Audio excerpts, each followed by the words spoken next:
All right. Welcome to another episode of the Freezin for NFC North Podcast, episode 94. We've got some Justin Jefferson massive contract news.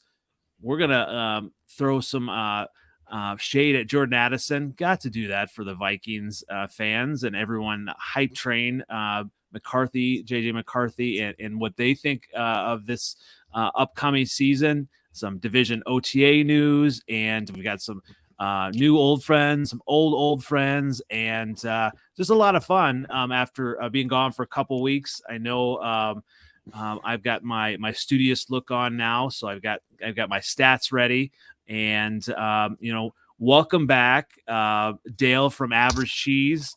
Where can everyone find you before we get started? You can find us on Twitter at AVG Cheese. We also have a website, avgcheese.com. You can find our podcast everywhere you listen to audio podcasts. What number are you on for your latest episode? Our next one will be 173. Very good. I know you were doing like numbers for like player jerseys. I'm not sure who is 173. Might have to be like a hockey player or something. Right. There's only some of the numbers are just awful. It's hard to come up with a Packer with that. Even 100 years worth of history. There's some really bad numbers out there. We didn't even do a 72. It would have been the Earl Dotson episode or something. Oh, you could have done the Singletary episode. The Singletary episode. Oh yeah, the fridge. Oh, I was gonna say there wasn't 50. Yeah, I could start doing Bears players, but there aren't too many good ones of those either. So hey, we'll get to that. Yo. And before we let it really fly, welcome again, Tony. Where can we find you as we get started? Yeah, you can find me. I'm a part of the 10,000 Takes Media Group here in the Twin Cities, and then I co-host the 10,000 Takes podcast, which is State of Skol. And you can find us on Apple, Spotify, wherever, Twitter, TikTok, Friendster, whatever. Friendster, wow, this is very nice, and we're moving along with seventh letter here. Welcome in again, sir. Where can everyone find you as we get started? Seventh letter 4 on Twitter X. You can also find me on Instagram and Facebook at same OG. And on top of that, NFC North again. Oh man, OTAs got me fired the fuck up, brother. Well, I'm wearing my Detroit Lions t-shirt in honor of you, and I was actually out, and someone in the store was trying to figure it out. Is that how you spell the Lions? I'm like, not quite, but hopefully we'll be able to spell Lions this year with a big L in the entire division. Okay. If you say so. Sure. I definitely say so. And you can find me on NFLOutdated on Twitter X, on TikTok, on YouTube, all that stuff. And as we get started, lots of stuff to talk about. And one of the massive things we talked that we've heard recently here is Justin Jefferson getting paid, and we talked about Jared Goff getting paid. So all these players are starting to get paid now. Justin Jefferson with a massive contract. So Tony, talk about that. What that means to the Vikings, and just what you think kind of going forward that will help them do as far as competing. Yeah, that's a great question. I mean, that's really going to be kind of the forefront of most Viking fans' minds right now. Actually, just shameless plug, I just wrote an article about this for The Noise. Forgot to plug that. You can find me on thenoise.com. I'm a Vikings writer there. Yeah, I mean, I think that it's obviously it's a big number, right? 140 million, 110 million guaranteed. I think what helps the Vikings is the fact that we just unloaded the Kirk Cousins contract. A lot of this hinges on the development of McCarthy, obviously. I mean, that's the low-hanging fruit here. If McCarthy can develop into a serviceable and obviously halfway decent quarterback, there's certainly enough talent surrounding him where you're going to have cheap quarterback play now, basically for the next at least 3 seasons. So, but a lot rides on that. And then the other thing that I think goes a little bit unsaid by a lot is we also unloaded some larger contracts, some aging veterans. I mean, Danielle Hunter, is now not with the team, got rid of that contract as well. The other thing is the salary cap keeps going up.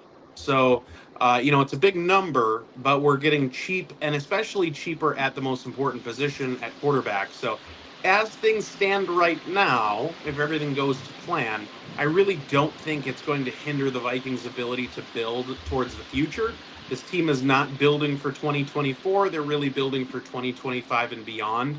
So I'm not really super concerned about it, but it is a big number. I mean, you can't dispute that.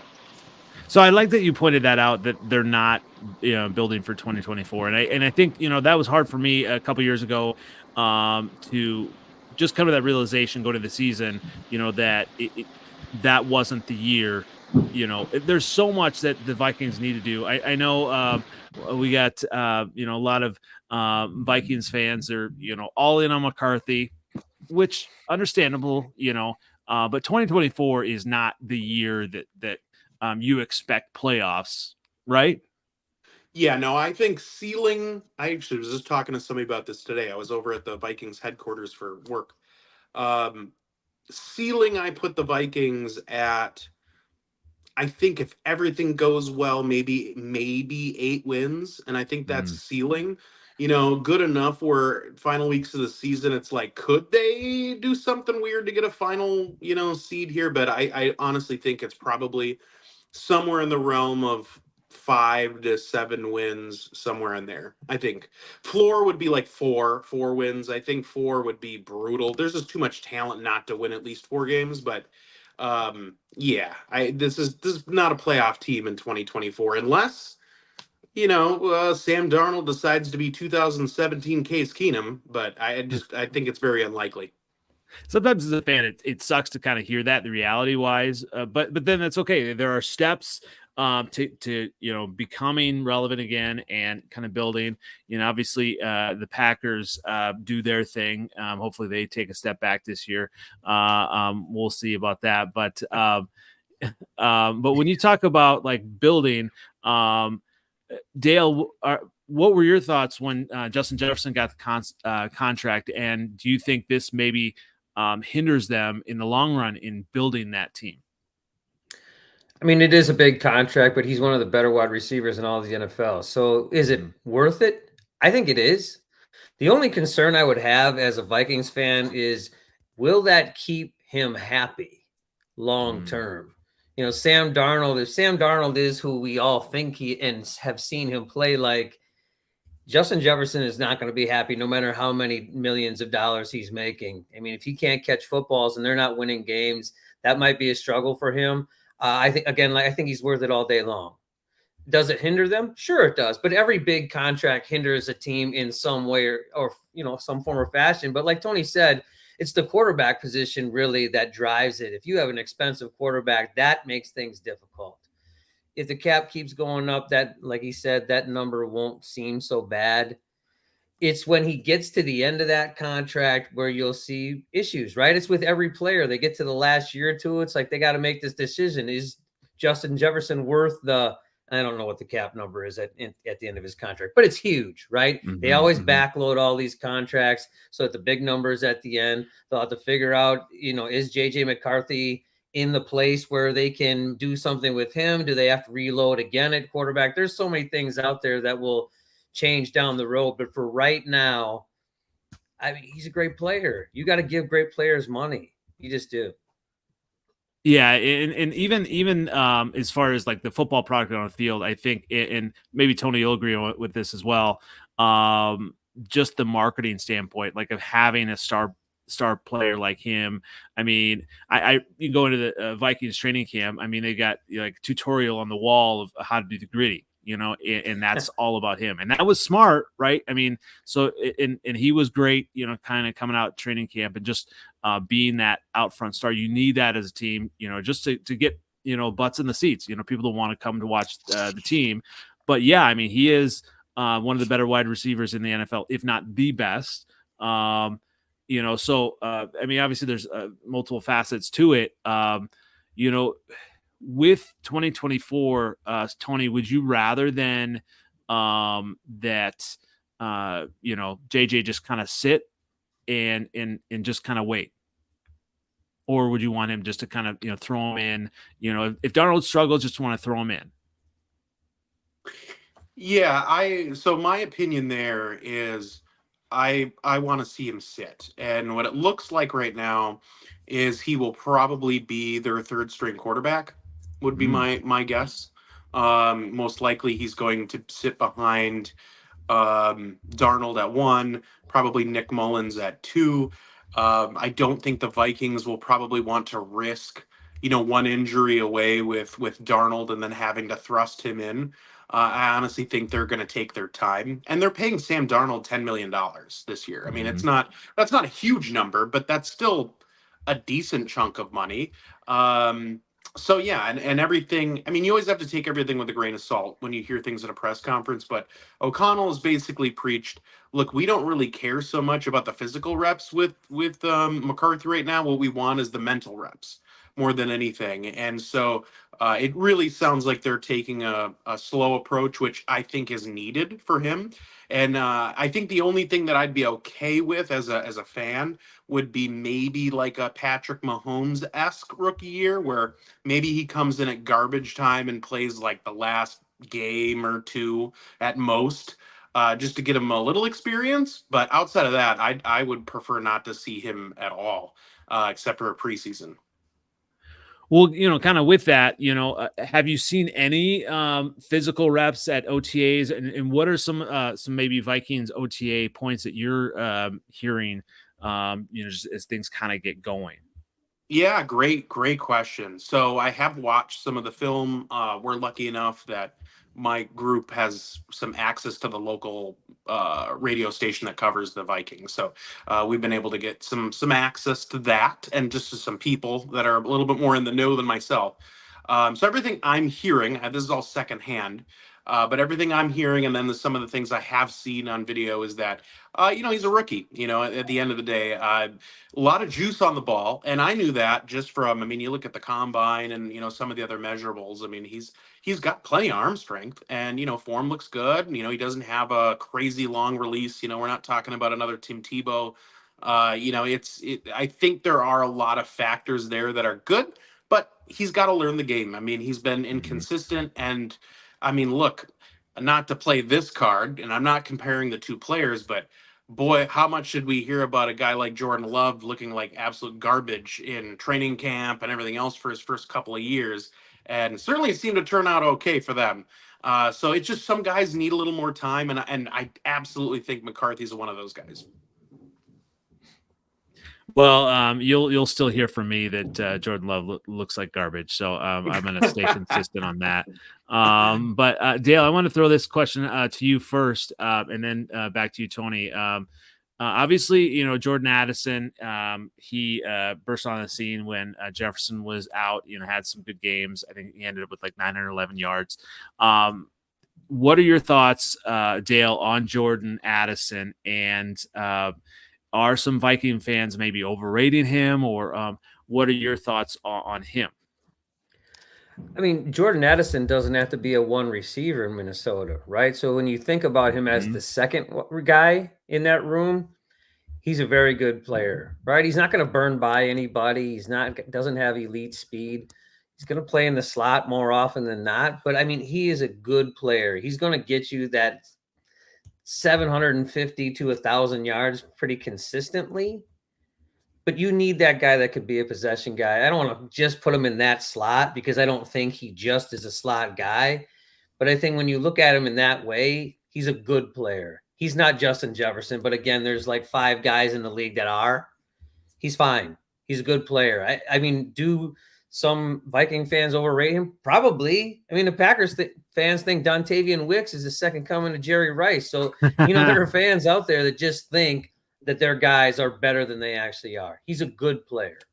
Well, I like that you said that, because I know there were some crazy Viking fans that were saying, "Oh, let's just trade Jefferson and Addison can be number one." I mean, Tony, you're not saying that. No, I would never claim that. I mean, really, I think that we're pretty aligned there on that take.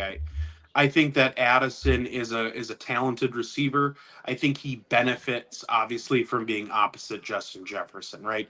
He's going to get a lot of good looks. He's not going to have defenses rolling over towards him because they can't do that. So, and that happens in the league. You need guys like that. You need talented guys that. I mean, look, Adam Thielen previously built a career on that. I mean, he certainly turned into something pretty special from a hands and route running standpoint. But, he really benefited from Stephon Diggs because really Diggs was the more dynamic threat than Thielen ever was. But Thielen benefited from the fact that he wasn't as dangerous. So then he became dangerous in his own way. So I think that Addison kind of is not the same, but just he benefits in the same way. But I do think he's good. I certainly would never in a million years want to replace Justin Jefferson with Jordan Addison. That's crazy talk. So, Seventh Letter, welcome back. What are your thoughts on Jordan Addison and also the Justin Jefferson contract news?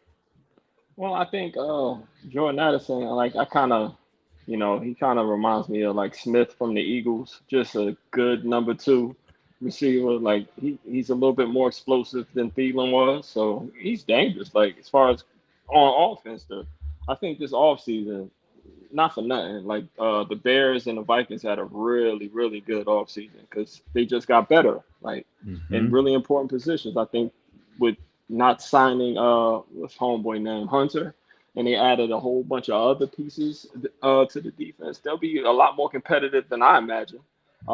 Justin Jefferson got the money he deserved. Jordan Addison is going to be a good number 2. They good. They good. Our division is going to be tough, man. I can't really sleep on nobody over there, man. Jordan Addison is not better than Justin Jefferson. No, that's crazy. Relax. So in the list of the most receiving yards in their second NFL season, obviously Jordan Addison going into the second NFL season. I'm not sure the Vikings are going to be looking to pass all that much, whether it's Darnold or JJ McCarthy eventually. But does anybody know? Hold on. Yeah, go ahead. Hold on. He passing that ball, okay? Darnold's passing the ball. You think so? That coach is passing that ball, okay? He don't run it that much. He loves. There's gonna be a lot of interceptions. Then there's gonna be a lot of interceptions. He was throwing it with fake Favre. He ain't care nothing about no interceptions. He ain't care nothing about that. Yo, he got homeboy out there throwing 500 yards a game. He don't care. Hey, against the Bears defense, Tyreek Stevenson will have 2 or 3 interceptions. I'm calling that. Do he care? You think he care? He don't care nothing about that. He doesn't. Tony, I want to ask you a question here. Where do you think Justin Jefferson ranks in his second season, the most receiving yards in NFL history in their second season? Where do I think Justin Jefferson ranks? Yeah, when he had his second season in 2021, I'll let you know. Isaac Bruce has had the most yards ever in his second year, 1,781 yards in 1995. That was a crazy year. Everybody had. I think we had the number 1 offense. Yeah, I think we had the number 1 offense that year. Like everybody, we had 2 receivers with 100 receptions that year. Herman Moore and Brett Perriman. That was a crazy year. Yeah, I'm gonna say if it's just purely yards, I'm going to say Jefferson probably ranks. I want to say second, but it might be third. I'm gonna go third. I don't know who'd be in front of him because I know he has Moss beat. He does. What about you, Dale? What do you think? I have no clue. I have no clue. Are you asking me where Justin Jefferson was? I would have said top 5. Who's the second? Yeah, you're not going to know. Sterling Sharp. I have no clue. Sterling Sharp is 4th, 5th. He's somewhere in there. He had over 110th. He's 10th. He had 1,423 yards in 1989. Right ahead of Alshon Jeffrey in 2013. Justin Jefferson was 5th. with 1,616 yards, 2021. Charlie Hennigan, 1961, Houston, second. Josh Gordon had 646 yards in 2013. That 1 year he had that gave him a career for the rest of his life. He can come play for the Seahawks. He will come back 5 times. I'm telling you. That 1 year. Just can't stop. So I mean, that weed. for those Vikings fans that are looking at Jordan Addison and think he's going to be the next Justin Jefferson. I mean, I don't know, seventh letter. I don't think they're going to pass. They may have to, but I almost thought this last year with the defense, they were going to have to pass a ton. Maybe they do, but I don't know. Like the Bears, I think what the Bears did well in week 18 versus the Packers is they made a running game and they shortened the game, right? I think for the Vikings to have to win, I think they might have to do that. Tony, I could be wrong, but that's the feeling I get. They might just have to take the ball out of some of the other teams' offensive weapons just to kind of, I don't know, stay competitive this year. Yeah, I'm with seventh letter. I think they're still gonna be pass happy personally. Okay. And I think part of that is just due to O'Connell. I think you have to trust in the fact that O'Connell is going to formulate an offense that's going to cater to what Darnold does well. Look, I never thought I would be a Sam Darnold apologist, but let's take a step back for a moment. Darnold was drafted to the Jets, who were an absolute dumpster fire from the top down, from coaching to personnel. They were not good in his time there. Yes, he struggled, which, again, you got to come in and play, but he was not in a winning situation. Then he went to Carolina, which was almost arguably worse, with a coaching staff, again, that was coaching for their lives. It wasn't a good scenario. He's basically spent one season with a somewhat stable organization, which was obviously the 49ers, and he was a backup last year. And he looked okay-ish in spot duty, which, is kind of whatever. You can't really judge anything off of that. So clearly he has a lot of talent. The guys don't get drafted high in the draft like a Darnold if they don't have talent. But he certainly hasn't had the supporting cast to try to maximize whatever he does have. So I think in a way, Darnold really has a chance to show that he actually still belongs in the NFL because he has every opportunity afforded to him right now. He's got a lot of talent around him. He's got a wonderful coaching staff behind him. There is no excuse for Sam Darnold if things don't work out well here. So, I mean, it's for him, it's huge. I mean, and he could come out and, like I said, there is this very, very remote chance that the Vikings end up a little bit more competitive than we think they're going to be. I still think that probably still equates to around what I said, maybe 8-9 wins. But I think that, it's going to be a weird year. I would guess it's not going to be that, but you never know. I mean, you could have like a Baker Mayfield turnaround, but speaking of turnaround, we have just a kind of a Craig sighting. Seventh letter. We've got a Craig sighting. Are you serious? I'm here. Yes. He's popping in here. Okay, baby, New Year. How's it going? Yeah, we just had to insult Jordan Addison to have him join us. But what are your thoughts on Jordan Addison being overrated? Overrated. He's very underrated, man. That's ESPN Jordan, baby. He's ready to make a big step up, man. He's good. He's the best number 2 in the league, and he's going to prove it this year. Wow. He is the most talented number 2 in the league. He's young. Someone has been 1 year with a crap quarterback, and he almost had 1,000 yards. He's ready to go. Oh, man, the weeds. Wow. Well, I mean, that tracks from what Tony and Seventh Letter say, that the Vikings are going to have to throw. And obviously, if Jefferson is getting a bunch of attention, Addison's going to be getting a bunch of throws. Although I think he might, fumble him a little bit. And You wish. I mean, he's never going to get double covered, right? Because Justin Jefferson's the most double covered receiver in the league. So he's always single covered. He always has that opportunity. And with a real quarterback like J.J. McCarthy instead of the loser Kirk Cousins, we're going to be all set, baby. Oh, shit. We have some Vikings, beef over here. Tony, were you not a fan of Kirk Cousins either? No, I was not a fan of Kirk Cousins. Cousins is Kirk Cousins. He's a proven loser. Yeah, Kirk Cousins is he's the garbage time Super Bowl winner. Wow, yo, I like both of y'all, man. Wow. This is usually what we do. We don't usually hear you beating up on your own team. I know. Now, whatever. Here's the thing. I was a huge Kirk Cousins fan last year, and I think I was probably more of a Kirk Cousins apologist than a lot of Vikings fans were. Man, he had 1,000,000 yards and 2 wins. Get out of here. Hey, he loves his stats. He's the definition of a selfish player, but everybody thinks he's not. I mean, Thank you. I love my fantasy football, and that's why I love Kirk Cousins. I think Kirk Cousins is going to be a top 5 fantasy quarterback. Well, let me ask you guys this question: do you guys think that Dak Prescott is an elite quarterback? No, he's a bully. Ooh. He's a bully. He only beat up on booty teams. That's all he do. He don't play good in any big game. He's a bum. He always beats up on all them whack teams over there in the NFC East. He'll beat the Panthers and all that. Like that's all he do. Whenever he run up against the 49ers or a real team, he looks crazy. He looks crazy. Dale, what are your thoughts? Kirk Cousins and Dak Prescott are the same person. They are the same quarterback. That's what I was going to say. Yeah. They are very similar in the way they play. They win those games on Sunday at noon. They look great on those games. They get in a primetime game. They're different quarterbacks. They're not the same. Can't stand both of them.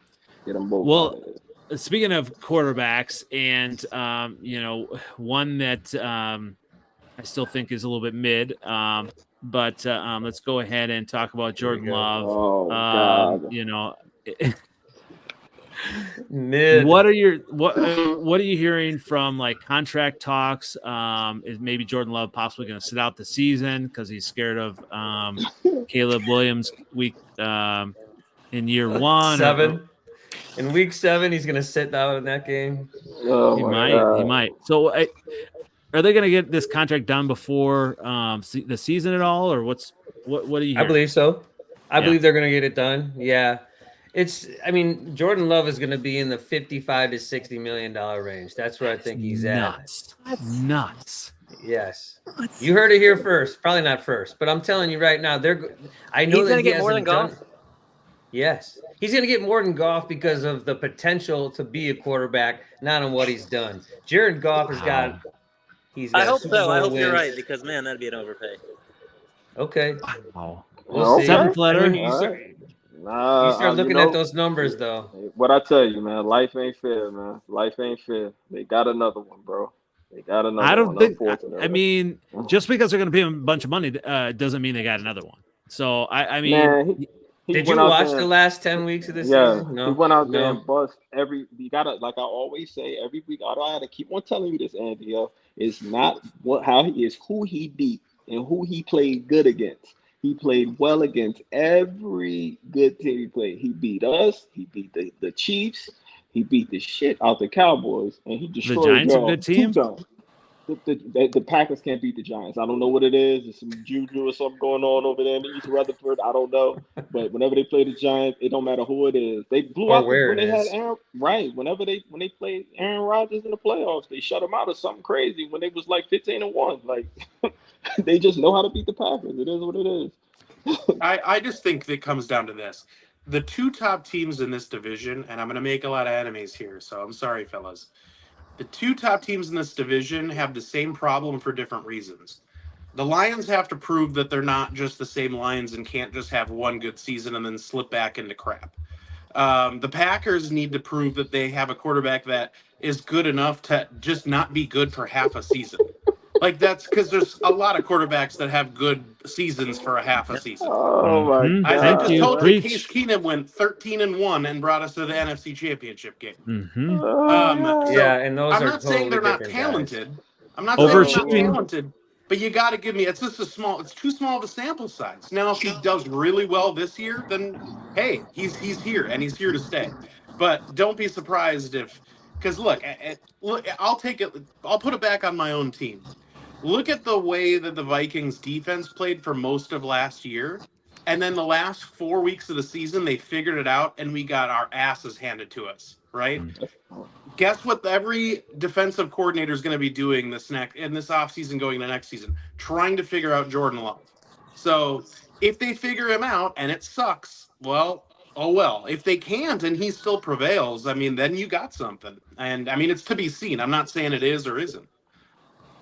So Dale, I want to say this because I said this all on Twitter quite a bit. I think a lot of Packer fans, and obviously you are one of the most even keel. You're probably one of the better Packer fans here, but there are a lot of Packer fans that are pretty fragile.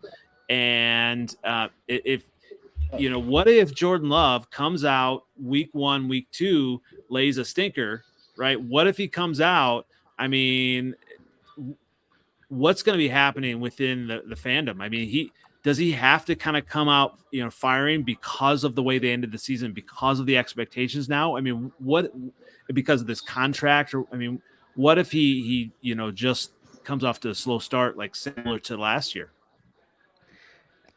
I mean, yes. Does he have to play well? Yeah. But if he has a game or 2 games that are subpar, that's everybody. That's everybody in the league. Very few guys go through a 17-game season, throw for 350 and 2 touchdowns and no interceptions every week. If it trends poorly, then you're going to see Packer fans panic, right? If they send them, they sign them to this gigantic contract, and all of a sudden you start seeing, throwing it to the wrong team. You start seeing, happy feet like you saw early on in the season. Then yeah, if he regresses, that's a problem. Will he regress? I don't know. Why would a quarterback get worse if his line doesn't get worse? You know what I mean? If he has enough time to throw the football, I don't see why that would happen. Maybe he'll take more chances. I don't know. I don't see why that would happen. And I'm trying to think, like, worst case scenario, it would have to be a line issue, or he just thinks he's better than he is and he starts throwing the ball in coverage. I don't know. I don't know why he would all of a sudden do that when he hasn't done that, even in his first year of starting in the NFL. Dale, unfortunately for us, you got another one, bro. I think so too. With his arm. Yeah, I got another one. Well, hopefully Jordan Love doesn't have Josh Allen's number. What about that wide receiver core then? Dale. I mean, is there one receiver that kind of you're hearing that might start to be that number one, or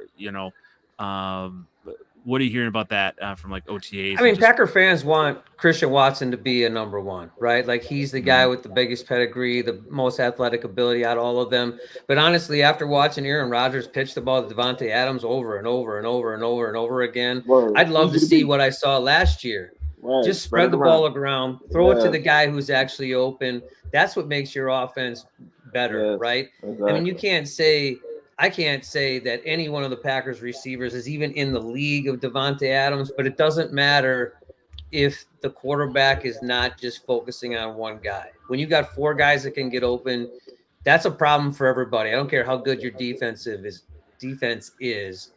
If Jordan Love can stay how he was last year, the Packers are going to be able to move the football because they're unpredictable. The Packers got 4 number ones, man. They good. Yeah, they got good. I'll tell you one thing that I know for sure. I know I said I was like, coming down on, I don't know about Jordan Love. He's got to show me more. I tell you who showed me enough to for sure give him my stamp of approval from an outsider perspective is LaFleur. I mean, I think LaFleur can put together a damn game plan. And and so I think no matter what, they're going to have success. It's just, what does that look like? And are they limited by their personnel? But I mean, on paper, they should be just fine. Dale, on paper, are you ready to say Super Bowl Packers 2024? I think they're going to make the playoffs. I mean, let's see what happens after that. I think the Packers and all teams need to be more run-oriented in the playoffs, especially if the Packers get home field advantage. You can't throw the ball when it's 10 degrees outside like you could when it was 60. And I think that's been a problem for the Packers historically, is they throw the football 30, 40 times a game. They get in the playoffs. If you have home field advantage, you can no longer do that. I think they might, if Josh Jacobs can be the guy he was a couple of years ago, then I think they have a better shot at going deeper in the playoffs at home. Are you excited? Are you excited for that rookie running back? Obviously, he Marshawn Lloyd.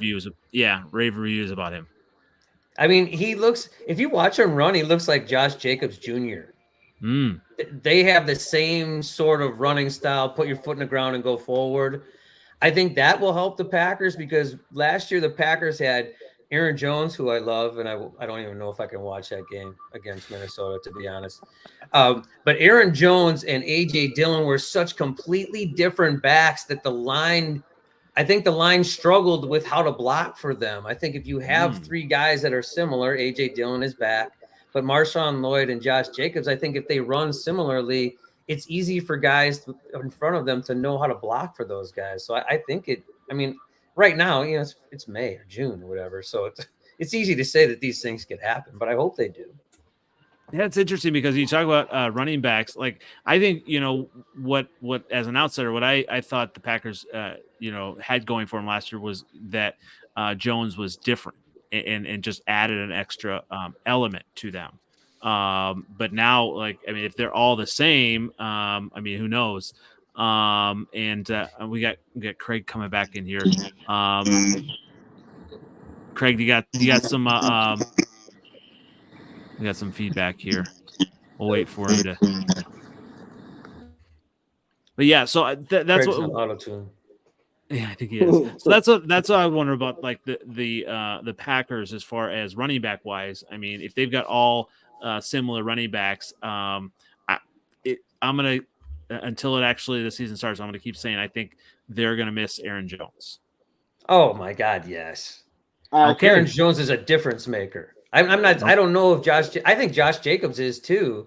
Aaron Jones runs different. You watch A.J. Dillon look like he was running in quicksand compared to Aaron Jones. Like Aaron Jones finds a hole where there is no hole. And the reason the Packers let him go, though, I think, and this is the reason I think it goes back to what you guys were saying before, that the Vikings will throw the football. Aaron Jones is not a 20 carry a game guy. He's not big enough to carry the load over an entire season, and I think that's why the Packers decided we got to go find a different guy. Aaron Jones is a great player, but he's a 15 carry a game guy. And if you don't have someone behind him that can take those 10, 15 carries, and I don't think the Vikings do, that's going to be a problem for their running game. Yeah, I can absolutely see that. Well, let's go into obviously everyone's favorite topic. Well, we'll get into the top of them eventually here, but my beloved Caleb Williams. I've always been a Caleb Williams guy, and training camp he comes out against the top 5 defense, struggling a little bit, but really coming on in 7-on-7 drills. Seems like he's really learning in the process and ready to have a 4,000 to 5,000 yard season. So I don't know, Tony. When you think of those Bears, I mean, it's really going to be a dominant offense, don't you think? I think that Ryan Leaf. Caleb Williams is probably going to struggle. Shots fired. Jamarcus Russell. Is that Craig in the corner there? I think Craig's in the dark here, but no, I think my camera's not going to work, but I'm here. I was on this show pre-draft, and I am going to stick to my assessment at that point that if I could have taken any quarterback in this draft, it would have been Jaden Daniels. And it's not because I don't think that Caleb Williams is talented. I think he's got a lot of talent. I think that Caleb Williams, to me, needed to find an environment that was not in the phase where the Bears are right now. If I was a Bears fan, I would worry about Caleb dealing with struggling and dealing with getting hit and smacked around a lot and not winning a lot early, and how that's going to affect his demeanor around the team. And I just don't know. I mean, you have to prove yourself in this league, and who knows, maybe he's a different guy behind closed doors.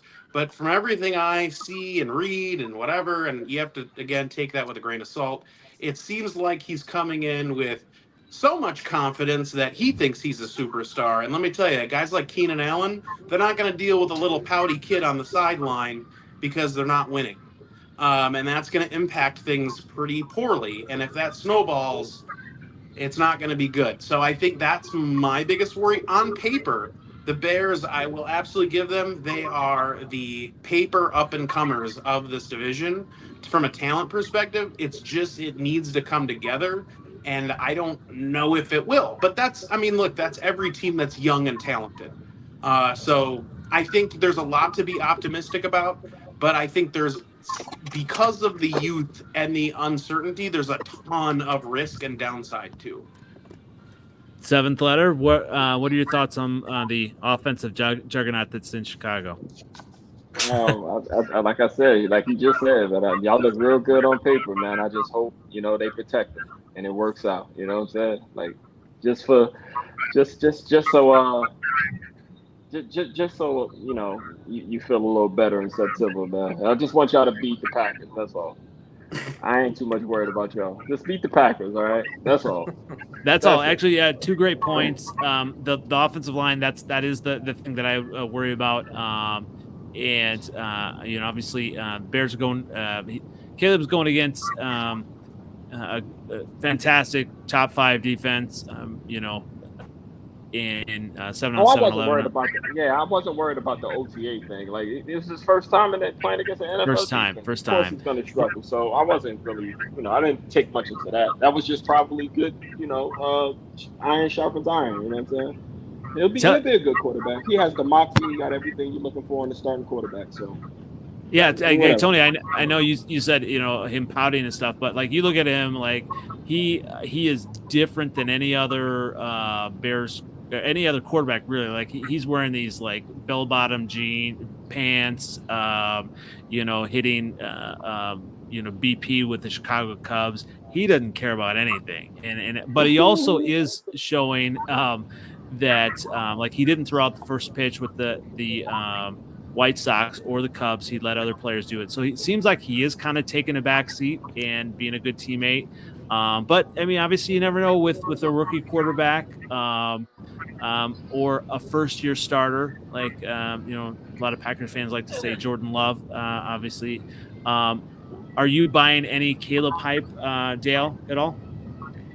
I mean, yes. I think he's a talented quarterback. I also thought Justin Fields was a talented quarterback. Again, the Bears don't have an offensive line. Like, I don't know why they haven't figured out the formula to keep a quarterback upright. They keep doing the same things over and over again and expecting different results. Caleb Williams will be able to make plays with his feet, sure, but he's also not huge. He's not Justin Fields in his size, and he's not as fast either. He's going to get killed out there. Yeah, and he might. I'm worried. I mean, I'm not worried. The Bears are who are they? They are, right? They're going to do what they're going to do. But if you want to ruin a quarterback, this is how you do it. You make him try to make plays off schedule, run around in the pocket, run for his life. He's going to start throwing the ball to the wrong team. Like, I don't know why they keep doing this over and over again, but I'm happy they do. Hey, well, Dad, we do have I told him, man. I always ask my boy, all right, man, that's a hell of a wide receiver core you got out there, but who blocking? Yeah. Hey, we've got a secret weapon in OTAs, just a superstar in the making. Torrey Taylor punting inside the 5 and really kind of pinning the defense down and ready to we're going to have a lot of safeties in Chicago. The Chicago defense is going to cause a lot of safeties this year.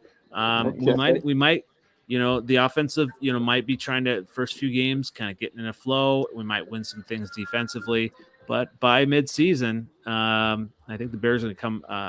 They're going to come around. I'm excited. As you guys know, I've always been a Caleb guy.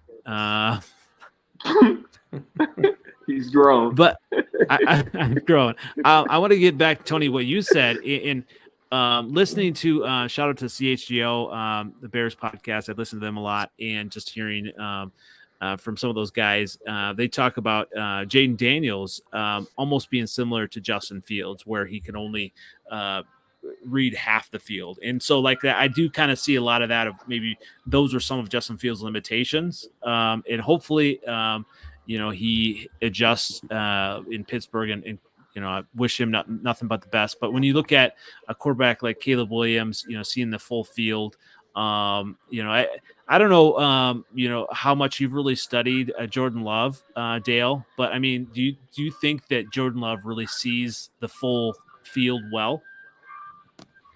I don't know what his splits are, right? I don't know if he Yeah. throws more to one side than the other. I don't want to speak on that because I honestly don't know. I do know he spreads the ball around. I know those guys aren't lined up on the right side every time, so I can only go off of that. I guess I could look it up, but I don't know. He doesn't seem to focus on one side. That's for sure. Well, we got a Bayshore here says the Packers Super Bowl bound, Jordan Love MVP, number one offense, number one defense. I mean, shit, if they can move into the top half on defense, that'll be a win. We're never in the top half.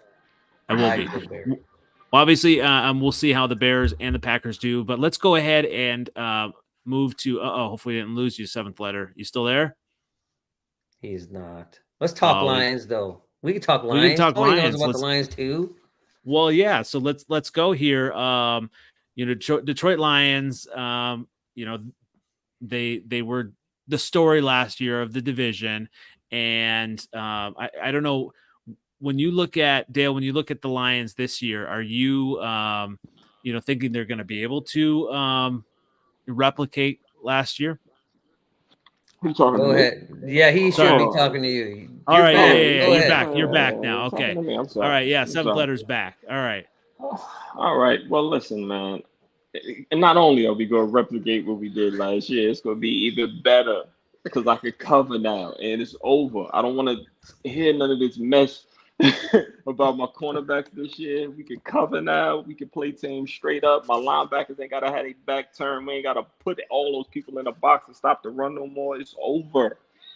Okay. Well, what's the Achilles heel? Was your offense coordinator be the Achilles heel this year? If he my offense coordinator? No. Wasn't he kind of getting a little too cute last year? He does get cute at times. That gets on my nerves, yes. With all those long developing running plays sometimes against faster defenses, it does aggravate me. But we're going to kick y'all ass this year because I think we play y'all early enough where the weather won't be a factor. It's over, bro. Not really that early. I don't think the Bears play a division game until week 11. Okay. It's crazy. We play y'all on Thanksgiving, and then we play y'all a little bit after that. I believe that is the first game. Yeah. So we'll be all right. We're going to beat the shit out y'all. Can't wait. Can't wait. I don't know. Tony, do you think the Lions are still the team to beat this year? I mean, they have to be. I mean, they're the reigning division champs. Again, on paper, they should be on the top of the division. It's just the biggest thing is going to be consistency, right? And that's with any team. You know, it's just going to be consistency. Should they do it? Yeah. I mean, I'm with you all day. They should do it. Is it going to surprise me if there's some sort of weird regression? No, just because, again, they haven't proven to be a franchise to do it multiple years over and over and over again. So until that happens, you just got to go, okay, you know, prove it to me. But they should be fine. You know, I'm gonna have to my rebuttal. All right, man. Well, allow me to retort. So, allow me to retort. Right. So I know we have, you know, historically we've been a pretty bad franchise, but I think over the last, let's say, 2 years, we've kind of been a very competitive team. Last year we went to the NFC Championship. We progressed a lot every year. So with this year, we did nothing but got better. Our weak point, we have the same players on offense. We got the same players on defense, except for in the secondary. We flipped the secondary, actually. All we got left is Kendall Vildor because we just like his speed. But, like, we in golf, it's not going to turn back to a pumpkin. We stopped because he got Ben Johnson back. Like, we going to be fine, man. That's crazy too, ain't it? I would say I'm not a fan of these, you know, narratives of, you know, but we hear them all the time. Mainly, I think, Tony, I was glad you brought that up because mainly we hear this from Packer fans, you know, saying, well, you know, a franchise is, you know, the Lions have only done it once, so they got to prove it. The Packers, you know, I mean, because they ended the way they did, almost beating San Francisco, it's like, okay, it's okay to be on the Packers Super Bowl train, but you don't hear as much from Lions fans saying Super Bowl Goff MVP type of thing. I mean, maybe you're hearing that seventh letter, but I mean, No. I don't hear Goff because I don't need Jared Goff to be MVP. You know what I mean? Like I need my defense to play better, and I need to run the ball like we've been doing. We'll be asked of him if we have Matthew Stafford. Okay, he could be MVP. He has that talent level. Jared Goff has, he has things that Matthew Stafford doesn't have as well. But I don't need him to be MVP. You know what I'm saying? I've lost. I've had 0-16 seasons. I've had freaking 5 and 11 seasons when Matthew Stafford's thrown for over 4,500 yards. You know what I'm saying? I've lost games when Matthew Stafford had 500 yards and 5 touchdowns. Like, I don't need Jared Goff to do that. I need Jared Goff when I need him to pass. I need that play action game. That's what he's good at. We live off the run. That's what I need him to do. I need my running backs to be MVPs. That's what I need. I need my offensive line to be the MVP. You know what I'm saying? I need my defensive line to be the MVP. I don't need Jared Goff to be MVP. I'm not asking for that. You know what I'm saying? Now, is he one of the best quarterbacks in the NFL? In my opinion, yeah, he has been playing that way. He has 30 touchdowns last year, bro. You know what I'm saying? Like, that's a good season. NFC Championship, we lost, and it wasn't of his fault. You know what I'm saying? When we sucked, it wasn't Jared Goff losing them games for us. He played well. So I don't know what else he has to do. The Lions were closer to the Super Bowl than the Packers were. So, Dale, why do the Packers get so much more, credit or leeway than other teams? Because, like, it's kind of like, okay, well, the Packers had this magical run. Maybe they overachieved, but Packers have not won the division in a couple years now. So why do they kind of get that much credit ahead of the fact because of the way they ended the season? I don't know. It just seems to be a little bit out of whack. And I don't know if that's coming from Packer fans, but you hear it on national media as well. Well, you and I live in Wisconsin, so that's part of it, right? That we get all kinds of Packer love in Wisconsin because we're from here. I think part of it is what you said. I think the season was such a surprise. Jordan Love being a first-year starter. I don't think anybody in the world – I mean, we as Packer fans, we hoped, but we didn't expect that. We didn't expect this to be this good. I think the Lions – the only way the Lions regress is if their offensive line has major injuries. I mean, they should be able to move the football on everyone. That is a great offensive line. And like Seventh Letter said, you don't have to have a great quarterback or have great quarterback play when you can run the football and win in the trenches. And that's what they've done. I don't know why they're not getting national love, but I don't listen to a lot of national shows. So I don't know. I like Dan Campbell. I've said it a million times. I think once he figures out he doesn't have to be the smartest guy in the room and just starts, coaching the way a coach of a good team coaches, I think they'll be fine. I think they're Super Bowl contenders. I think the Packers are too. I'm not going to pretend like I don't think that, but I think the Lions are too. And I don't know why they would be worse. Their secondary is a lot better. Just if those two young guys can play, if Rakestraw and Darian, I can't remember his last name from Alabama, but if those guys can play. Yeah, if those guys can play, they're going to be a dangerous team. They're going to be hard to beat. I don't know where their weaknesses are. Yeah. We'll be all right. We'll be all right, Andy. You don't worry about it. We'll be back on your neck this year again. Don't worry about it. And I ain't got to worry about that Justin Fields running all over the place on me. I don't remember the Lions being on the Bears' neck at all in 2023. They were kind of on their back for. I mean, that just listen, bro. You took your heart out, man. You cursed me out. Come on, yo, stop. I did. I was pretty pissed. There were those 2 games. But I mean, when you look at this division, I think we've talked about this. I mean, there could be 3 teams in the playoffs. I mean, from this division. You look at, and I know Packer fans don't want to, think anything of the Bears right now, but I mean, the Bears, have a legit team. I mean, they've improved quite a bit. My goal, obviously, is beat the Packers twice, lose every other game. I don't care as long as we beat the Packers twice. But realistically, I think it's definitely on the table easily that the Bears could split. And maybe between the 3 of us teams, there's a split. With the Vikings, I mean, Tony, it's like you kind of go back and forth. Like, where do they get their wins? division is going to be tough. I mean, if they get some division wins, I think that could be huge. But I mean, it's I don't know, Tony. I mean, are you most worried about the Lions within division then? Yeah, I mean, you have to be. I mean, they are a very talented team. I don't see them regressing. I think the biggest thing, and this is, we're all football teams, we're all football fans, right? Like, at the end of the day, we know that there's so many variables that happen in an NFL season, primarily, uh, primarily injuries, right? I mean, injuries are going to play a huge part in any team and the way that they're able to deal with the season over 17 games. So, yeah, I mean, I think if everybody stays healthy for every team in the division, I think that I'm more worried about the Lions than anybody else. And the Vikings are a weird team. The Vikings are just a very, very weird team this year. I have my thought about the Vikings this year is they will be competitive in a lot of games, but they're still going to lose a lot of games because the problem is that their weakest point is the most important position on the field, which is quarterback. But it's sad because if you were to throw any one of the other three minus Caleb Williams, as I mentioned before, at quarterback, then we're probably putting the Vikings up into this top tier category, right? Like if you took the Vikings and said, well, we're going to put Jared Goff at the helm of this roster, what does that look like? Or what we think Jordan Love is and put that at the helm of this roster, what does that look like?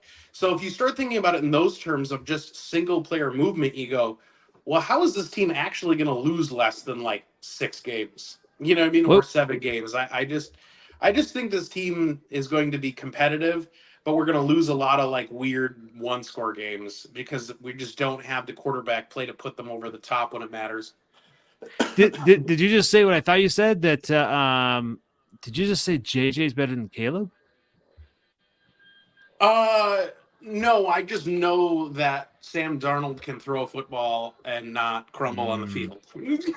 I'm just, you're gonna have to understand. For me, I'm a very like prove it fan. So I was the same. Like you can go back. Yeah, this is on the internet. When we drafted Jordan Addison and people were like, Jordan Addison. I was like, I'm not ready to be excited about this pick until he plays. It was the same thing about Justin Jefferson because I don't know how many drafts you guys have watched, but there's plenty of people that come out of the draft that end up being crap. And the hard thing about Caleb Williams, and this is to be charitable to Caleb Williams, not to come back to this, is would take away anything that I said about him as a person. Think about the amount of pressure that is on this quarterback. Like there's so much pressure on this kid. And I don't know how many times I've watched this just fall down in flames, but more times than not. So statistically, a betting man would say things are not going to work out the way we want them to. For the kids' sake, I hope they do. For my fellow Vikings fans, I hope I'm right. But he could be incredible. I think it's unfair to him to, like, when everybody's like, this guy's the next Patrick Mahomes, I'm thinking to myself, yeah, but Patrick Mahomes got to sit for an entire year, and he went to the Chiefs, and he had Andy Reid. Like this, we're not taking into account all these other variables that are coming into play. I just think you're setting this kid up to feel super disappointed in himself when he ends up winning 7 games. Like that's not, and what does that look like for a young player? Yeah, I mean, 7 wins obviously is a Bears fan. I would not be happy with that, but depending on how things go, 7 to 11 wins. I'm thinking it, double-digit wins with this defense, and he may not need to be, just the savior, right? And with what they have, hopefully DeAndre Swift stays healthy. Just with what they have around him, he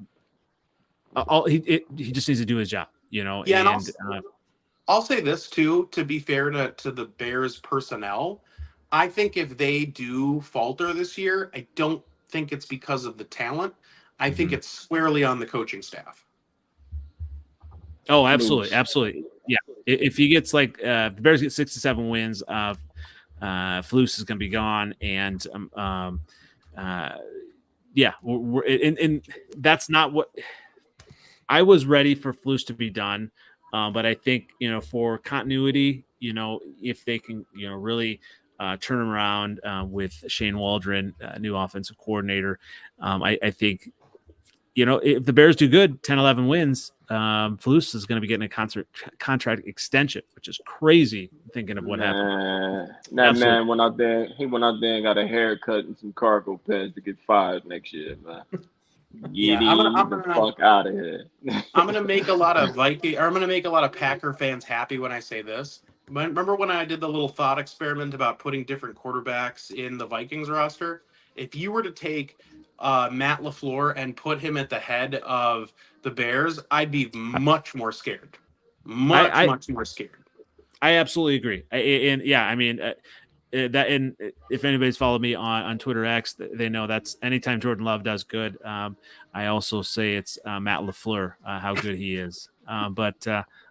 He's good at scheming players open. I mean, it's just what he's done. I saw it week 1. I mean, it sucked as a Bears fan, but I don't know. Here we go.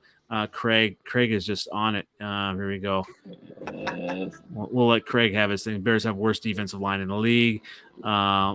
He's Craig. Craig is from the grave. He's throwing that here. We'll let him. But all smoke. Craig, always all smoke, man. all of it. Especially when all of it for the Vikings to go 3, 4, 5 wins for this season. But who knows? Tony, thanks for joining us. Where can everyone find you as we close out here? Yeah. So again, you can find me on the 10,000 Takes channel. I do a bunch of work for them. I also am a co-host and producer of their podcast, Vikings podcast, which is State of Skol. You can find me at Steggy Stories on Twitter, as well as thenoise.com. I'm a Vikings writer on that website. Awesome. Like, subscribe, listen. Lots of great stuff as we get into training camps and all that stuff coming from you, I am sure. I appreciate you being on, and also appreciate, Dale, you coming on again.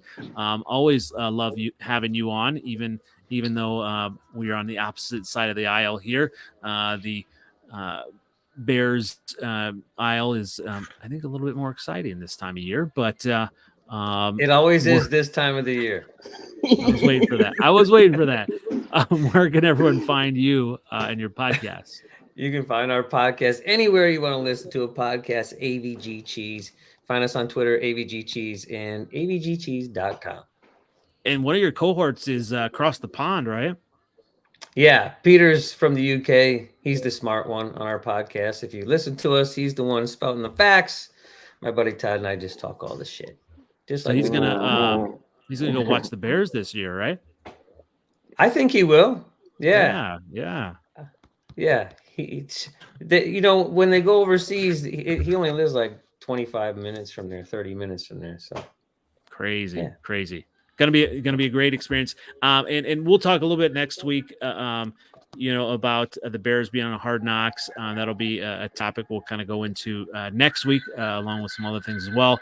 You can find me on NFLOutdated on X, on Twitter, and we're also on TikTok. I'm going to be updating that soon as well.